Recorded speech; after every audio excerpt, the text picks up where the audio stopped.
John, welcome to the Counselling channel. You're here to speak to us about CBT. Can you tell me a bit about the history of CBT, how it came about and how it took the form that it's got today?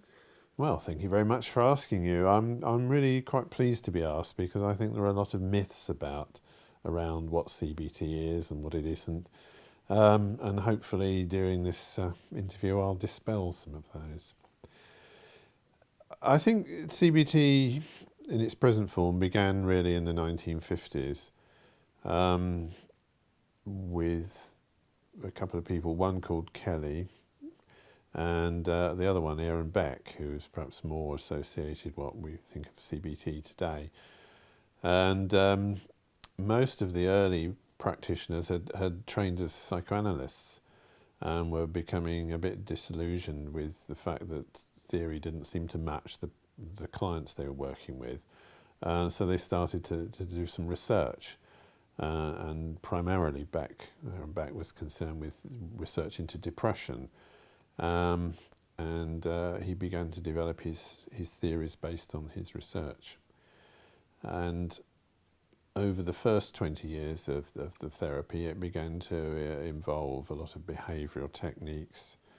And the last 20 years have mainly focused on working with more severe and deeper issues in clients, which I can explain a bit in a minute if you wish. So it's a therapy that's had a good 50 years of research-based practice now. Okay, well, so when you say behavioural practice as compared to cognitive, is it? Yes, Beck developed cognitive therapy and took a lot from the existing behavioural techniques that were used to work with panics or people with worry or so he was using cognitive approaches with primarily depression, but he brought in a mixture. So the therapy is very much a mixture of practical activities drawn from behavioural tradition with work on changing the way that you actually perceive things, which can be the cause of distress. So you talk about the client's perception. What do you mean by that? Right. The basic tenet of CBT is that the way we perceive events actually affects how we react and behave and feel. Therefore, we need to look at the way clients perceive things, the way they process information from the environment or from their own inner thinking, because that can often be the cause of the distress. So, for example, if a tiger walked into the room, immediately both of us would be out the door in a split second. But before we've done that, there's been an awful lot of processing going on in the brain.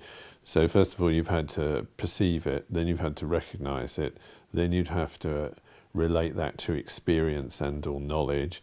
Then that has to be signalled to the nervous system. There has to be a huge increase in adrenaline, and then you're acting, and that all happens in a split second. But before you act, there is actually a processing. And so CBT has come up with a lot of ways of looking at that processing and the way in which you perceive events through the blinkers of your mental structures.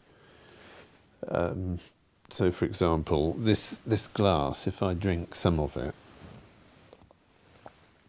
is it half full or half empty?